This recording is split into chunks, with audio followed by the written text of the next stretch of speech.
Greetings, and welcome to another training session from Betco. Betco has always been a leader in developing and training best practices for facility cleaning and maintenance. However, this year especially, our team has dug deep into research to determine best practices for cleaning and disinfection in order to maintain healthy and safe environments. Schools are a crucial part of the fabric of our everyday lives for administrators, teachers, parents, and especially children. Over the course of this session, we hope to impart our valued expertise regarding creation and maintenance of healthy environments within schools to keep students, faculty, and their families safe.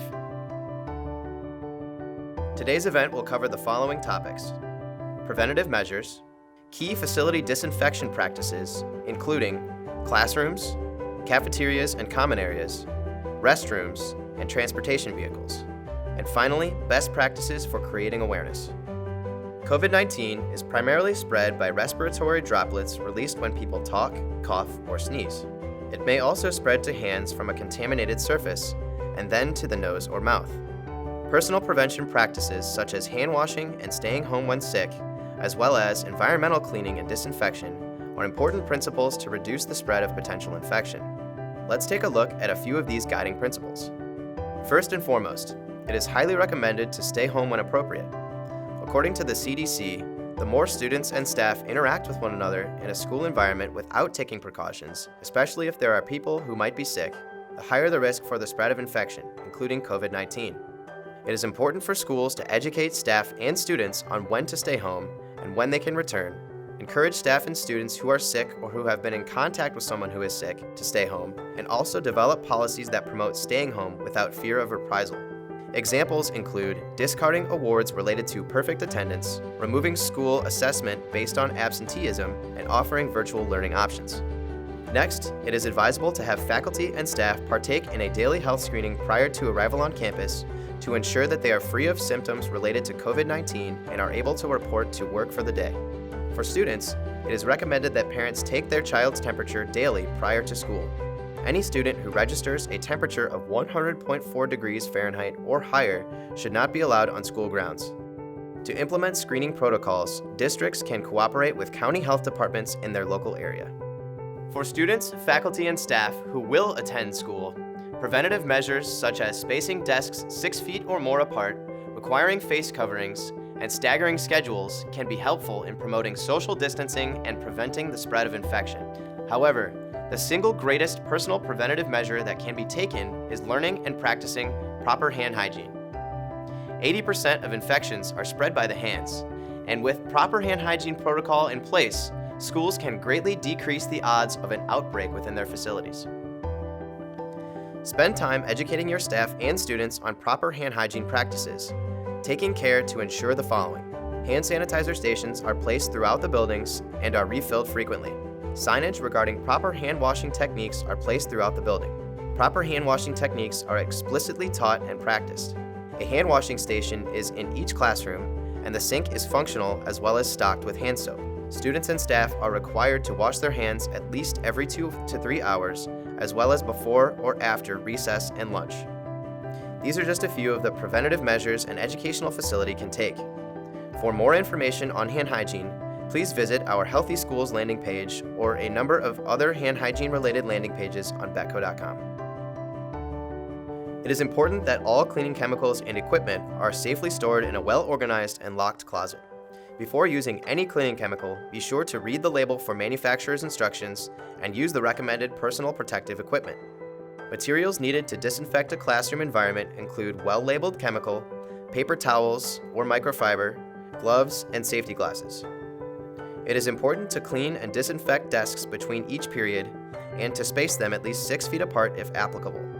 Be sure to also disinfect high touch points such as light switches and sink or door handles every 2 to 3 hours, and leave doors open between classes if possible to avoid unneeded contact with an extra touch point.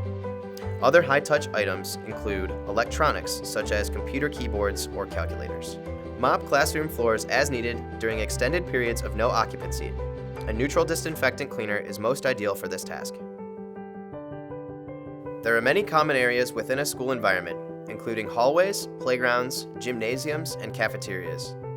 If social distancing guidelines, as well as proper cleaning and disinfection practices, are established and followed, these areas can remain safe for students and faculty to occupy and utilize. Here are some best practices for keeping these environments safe. Clean and disinfect frequently touched surfaces in every common area, such as drinking fountains and door handles at least daily, or if possible, between uses. Also, as within the classroom setting, a neutral pH disinfectant cleaner such as pH 7Q Dual is recommended for cleaning floors. The use of shared objects such as art supplies, toys, or games should be limited. However, these items should be cleaned and disinfected between uses if they are to be shared.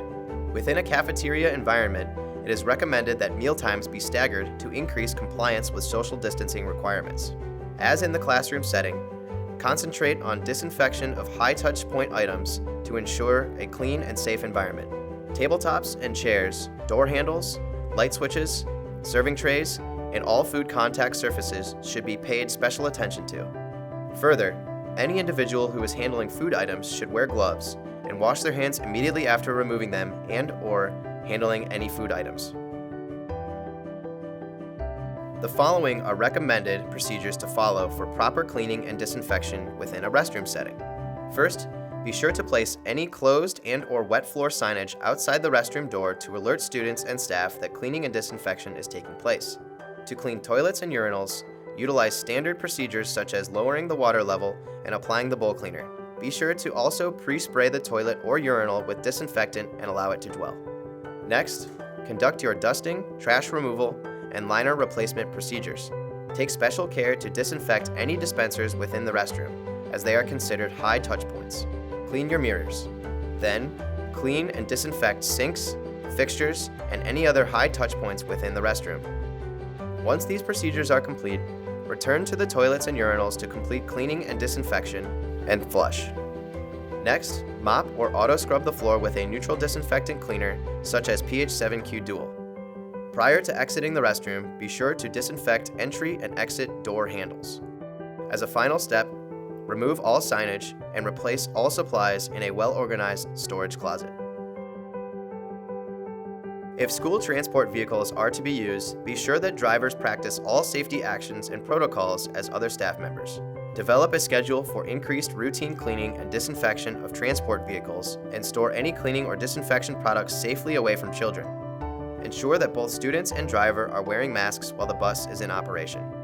Take care to stock transport vehicles with extra face masks or hand sanitizer in case they may be needed, and encourage your drivers to use hand sanitizer on a regular basis.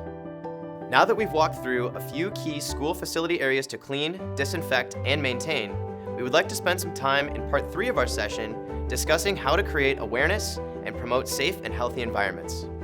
While it is necessary to enact preventative measures such as proper hand hygiene and frequent disinfection of surfaces, efforts cannot be considered complete without taking steps to create awareness among your school community. Posting of signage to inform students, faculty, and parents of increased efforts towards safe environments will not only create awareness, but also create comfort that proactive measures are being taken to provide a safe and healthy environment in which to learn and socialize. Be sure to post signage reminding students and staff to maintain social distancing, practice hand hygiene such as washing of hands or sanitizing, and proactively follow precautions to stop the spread of germs. Schools who achieve a high level of cleaning and disinfection within their buildings can post signage in their entryways alerting students, parents, and the public of their accomplishments. Thank you very much for your time and attention. We at Betco hope that this session has been educational for you as you explore different methods to create clean, safe, and productive environments for students and faculty. If you are curious about where to find additional support materials for your facility, you can visit betco.com and explore our Enhanced Facility Disinfection Program for more details on proper procedures and protocols and the highest quality products to keep your school clean and safe. For even more information, you can visit Betco's Healthy Schools page on betco.com and watch our 3-part webinar series that goes into even greater detail. As a family-owned and operated company, our greatest resource is our team of dedicated professionals. Please reach out to your local Betco representative or call us directly at 888-GO-BETCO to learn more. Thanks again. We look forward to working together for a safer tomorrow.